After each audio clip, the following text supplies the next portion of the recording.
Ngayon lang ako nakakita ng bulaklak ng aloe vera. Ito yan siya guys. Wait lang ha. Ayan siya. Saglit lang. Yan. Upya. Tandahanin lang natin. So, ayan na nga. Ayan na nga ang aloe vera natin. So, hindi ko siya natatanggal pa. Nasa isang malaki siyang pot. So, ayan. Ayan yung bulaklak niya, guys. Ngayon lang ako nakakita ng bulaklak talaga ng aloe vera. Ayan. O, diba? Ayan siya. Update ko kayo pag bumulaklak na yan siya, guys. Ayan. Kasi, Tapos, yung olives natin, as you can see, may mga na siya, bunga na. Ayan. Green olives to, guys.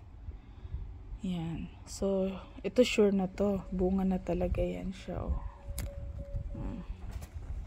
Yung iba mga, ayan pa. Oh.